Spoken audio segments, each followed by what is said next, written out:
হরে Krishna. Hello viewers, অনুরাধারাই কিচেনে আপনাদের সবাইকে স্বাগতম। চলে এলাম এক নতুন রেসিপি নিয়ে, ডিম ছাড়া সুজির কেক রেসিপি। তবে চলুন রেসিপিটি দেখে নেওয়া যাক। এখানে একটা বাটিতে আমি হাফ কাপ পরিমাণে নিয়ে নিচ্ছি চিনি, বা হাফ কাপ পরিমাণে নিয়ে নিচ্ছি দুধ। চিনি ও দুধ আমি ভালোভাবে হ্যান্ড উইচের সাহায্যে ফেটিয়ে নেব।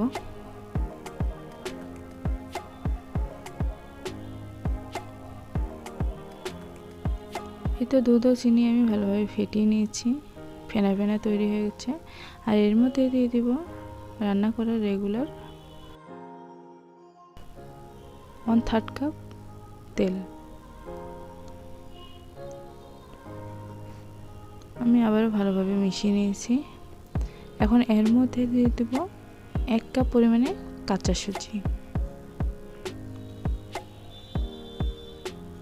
সুজিটা আমি ভালোভাবে দুধের সঙ্গে মিশিয়ে নেব। সুজি আমি ভালোভাবে মিশিয়ে নিয়েছি। এখন রেস্টে রেখে দেব 10 মিনিটের মতো। 10 মিনিট পরে সুজি আমার অনেকটাই ফুলে গেছে।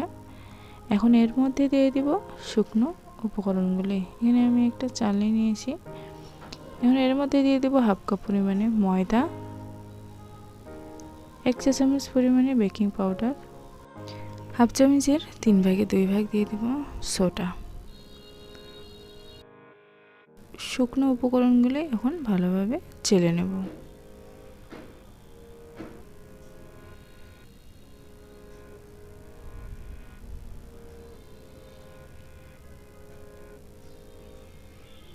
এখন আবারও সবগুলো উপকরণ আমি একসঙ্গে ভালোভাবে মিশিয়ে নেব।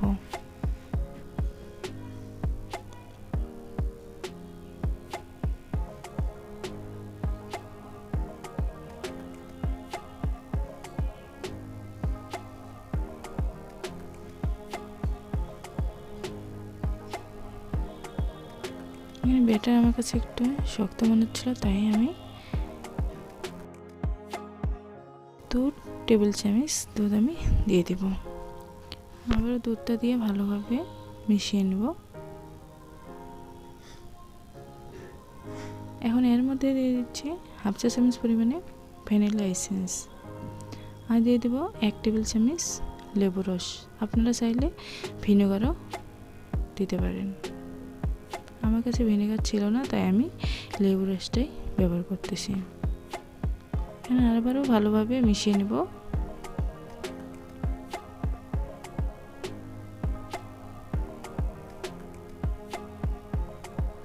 ভালোভাবে মিশিয়ে নিয়েছি, আর দেখতে পাচ্ছেন ব্যাটারের ঘনত্বটা ঠিক এরকম হবে।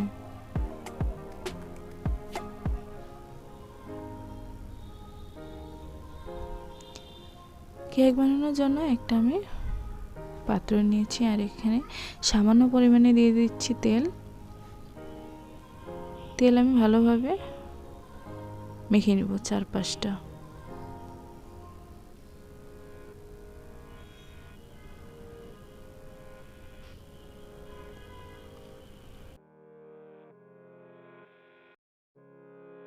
এক টেবিল চামচ দিয়ে দেবো ময়দা। ময়দাটা দিয়ে ভালোভাবে কাভারিং করে নেব। এভাবে করলে নিচে কেকটা লেগে থাকার সম্ভাবনা খুবই কম থাকে। এক্সট্রা যে ময়দাগুলো ছিল সেগুলো আমি ফেলে দিয়েছি। আর এর মধ্যে দিয়ে দিব কেকের ব্যাটারটা।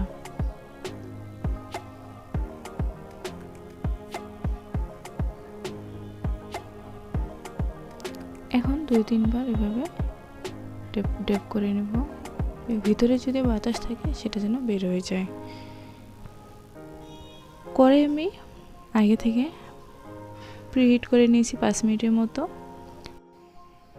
এখন কেকের বাটি আমি বসিয়ে দিব। আর এখানে আমার ঢাকনা দিয়ে বাতাস বের হয়, তাই আমি আরেকটা স্টিলের ঢাকনা দিয়ে দিয়েছি ভিতরে। এখন 40 মিনিট পরে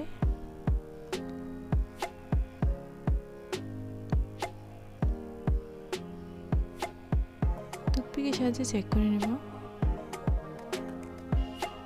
এই তো আমার টুথপিকে লেগে নেই, কেক আমার হয়ে গেছে। এখন আমি নামিয়ে নেব। এখন একটা ছুরির সাহায্যে চারপাশটা আমি ছাড়িয়ে নেব, যাতে করে কেকটা সহজেই বের হয়ে আসতে পারে। ভিডিওটি ভালো লাগলে লাইক, শেয়ার, কমেন্ট ও সাবস্ক্রাইব করে পাশে থাকবেন, আর পাশে থাকা বেল আইকনটি প্রেস করে দিবেন। দেখতে পাচ্ছেন খুব সহজেই আমার কেকটা বেরিয়ে এলো। আর খুবই ভালো খেতে হয় এই কেকটা। এই কেকটা যদি ডেকোরেশন করা যায় তাহলে বার্থডে কেকের জন্য রেডি। এখানে আমি 3টা স্লাইস করে নিয়েছি।